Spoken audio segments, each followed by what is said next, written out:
Ambati Silks, Kanchipuram Saree Store, now in Vijayawada. Exclusive Pattu Sarees, Salwas and Lehengas. మామూలు చిన్న చిన్న పులిహారలు ఉప్మాలు రకరకాలు చేసుకుంటాం కదా. సేమియాతోటి ఉప్మా లేదా సేమియా పాయసం చేసుకుంటాం కదా. పులిహోర కూడా చాలా బాగుంటుందండి. పులావ్ కూడా ఎక్సలెంట్గా కుదురుతుంది. జస్ట్ ఒక చిన్న మనం రెగ్యులర్ ప్రాసెస్లో ఒక చిన్న డైవర్షన్ అంతే. సేమియాని ఉడికించి చల్లార్చేసి పొడి పొడిగా చేసి పెట్టుకోవాలి.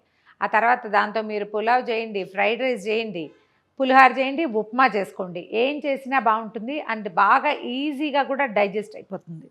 మనం ఒక కప్పు పులిహోర చేసుకోదలుచుకుంటే ఒక కప్పుకి 4 కప్పుల నీళ్ళు పెట్టుకోవాలి. ఇదేంటంటే నీటిలో ఉడికించడము, చల్లార్చేసుకోవటము. ఓ 4 కప్పుల నీళ్ళని మరగనివ్వండి. దీనికి సేమియాని ఇప్పుడు మనం ఒక కప్పు కాబట్టి పెద్ద హైరాన్ ఏం లేదు. ఏదో ఇందులో పోస్తాం, అందులో వడబోసేస్తాం.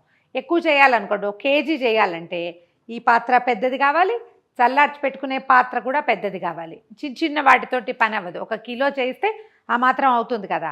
దానికి పెద్ద పెద్ద పాత్రలు రెడీగా పెట్టుకుని చేసుకోండి. ఎంత బాగా వస్తుందో.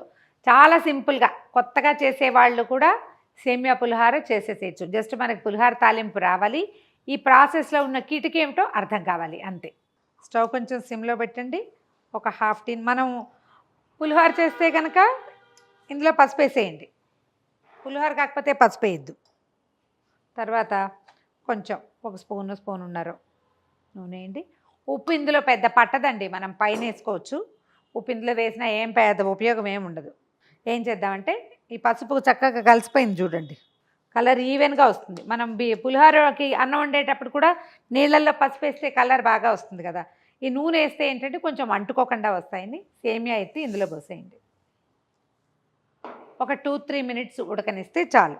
ఇదే ఫ్లేమ్ మీద ఒకసారి కలిపేద్దాము. ఒక పొంగు రానిస్తే సరిపోతుంది. ఒక 2-3 నిమిషాలు ఉంటే చాలు. ఒక 2-3 మినిట్స్ ఉడికిస్తే చాలండి. మనకి ఉడికిన భావకం కనిపిస్తుంది. ఒకసారి కావాలంటే నొక్కి చూడండి, ఇలా కొంచెం చిన్న పలుకున్నట్టు అనిపిస్తుంది. అలాంటప్పుడు తీసేస్తే సరిపోతుంది. స్టవ్ ఆపేద్దాము. దీన్ని ఏంటంటే ఇమీడియట్గా చల్లార్చుకోవాలి. ఏం చేయాలి, ఏదైనా ఒక చిల్లు దాంట్లో పోసేసేయండి.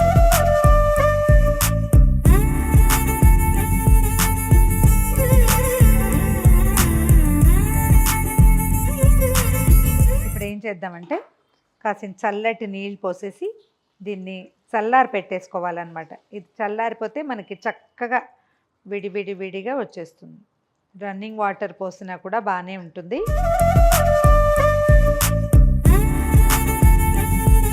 చల్లబడిపోయింది. చల్లారి చేయటమే అన్నమాట. దీంట్లో ఉన్న కిటుకల్లా ఏంటంటే వేడి తీసేస్తే ఇక ఉడకడం మానేస్తుంది.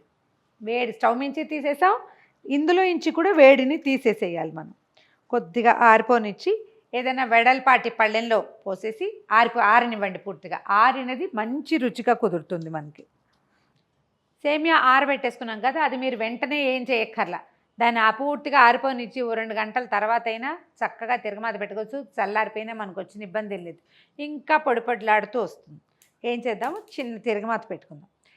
ఇప్పుడు మామిడికాయల కాలం కాబట్టి మామిడికాయ కూర కూడా ఈ పులిహోరలో వేసుకోవచ్చు మనం. నిమ్మకాయ ఈజీ, మనకి ఏ కాలంలో అయినా దొరికేస్తుంది. ఒకవేళ మామిడి కూర ఉంటే మామిడి కూర సేమియాకు పట్టించేయటం, తిరగమాత పెట్టేయటమే. జనరల్ పులిహోర తిరగమాత ఎలా పెడతాం, హెవీ ఉప్మా తిరగమాత అలా పెట్టేసుకోవాలి. చాలా నూనె ఏం వేయక్కర్లేదండి, ఎందుకంటే సేమియా ఆయిల్ని వదిలిపెట్టేస్తుంది. ఉడికిపోయింది కదా. ఒక 2 స్పూన్లు వేయండి చాలు. 1 స్పూన్ శనగపప్పు, 1 స్పూను మినపప్పు, తర్వాత 1 టీ స్పూను ఆవాలు. పులిహోరల్లో జీలకర్ర వేసుకునే అలవాటు ఎవరికైనా ఉంటే వాళ్ళు వేసుకోండి ధారాళంగా. నాకు లేదు, నేను వేయను. ఓకే. తర్వాత కాసిన పల్లీలు. ఇవన్నీ ఓసారే వేసుకోవచ్చండి, ఏం కంగారు లేదు. కాస్త ముందు వెనక అవుతాయి అంతే. మరి కాసిన జీడిపప్పులు,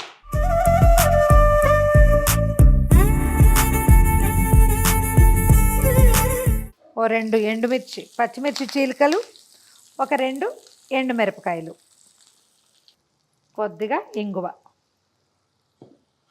పులిహోరకి ఇంగువ లేకపోతే కుదరదు కదా, అందుకని. తర్వాత ఓ 2 రెబ్బల కరివేపాకు.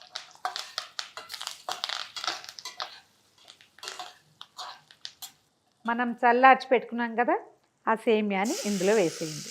ఇదేంటంటే విస్తురున కదపద్దు, కాస్త నిదానంగా కదపాలి.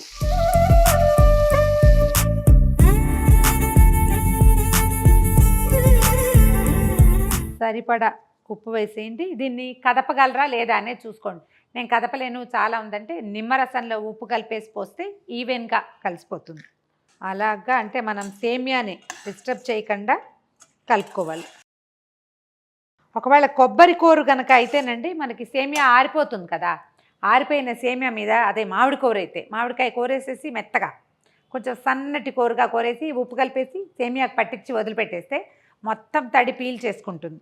ఎందుకో నాకు నిమ్మరసం అలా నచ్చలేదు, ఇలా వేయడానికి బాగుంది అనిపిస్తుంది. మనం వేసిన ఉప్పుని నూనెని చక్కగా సేమియా లాగేసుకుందండి. నేను కదిపినా ఇదేమీ శుద్ధ అవ్వట్లేదు, గమనించండి, మీకు వీడియోలో క్లియర్గా కనపడుతుంది. సేమియాకి సరిపడా నిమ్మరసాన్ని పైన కలిపేసేయండి. ఒక 2 కాయలు అలా వేసుకోవచ్చు, మన వస్తువుని బట్టి, మన దగ్గర ఎంత సేమియా ఉంటే దాన్ని బట్టి, మన కాయల రసాన్ని బట్టి ఒక 2-3 కాయలు అలా వేసుకోవచ్చు. మనం ఒకవేళ కేజీ కనుక చేసేటట్టయితే ఈజీగా ఒక 5 నిమ్మకాయల రసం పడుతుంది. ట్రై చేసి చూడండి. మనం నిమ్మరసం వేయగానే ఇది కొంచెం తడిగా ఉందనిపిస్తుంది.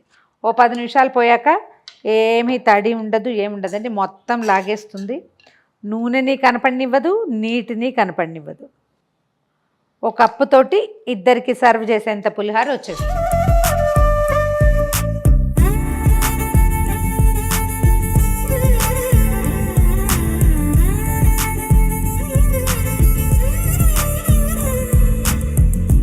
సింపుల్ స్టెప్స్తో తయారైపోయే సేమియా పులిహోర ట్రై చేసి చూడండి. ఈ వీడియో కనుక మీకు నచ్చినట్లయితే లైక్ చేయండి, షేర్ చేయండి. మరిన్ని ఇంట్రెస్టింగ్ వీడియోల కోసం సుమన్ టీవీని సబ్స్క్రైబ్ చేసుకోండి.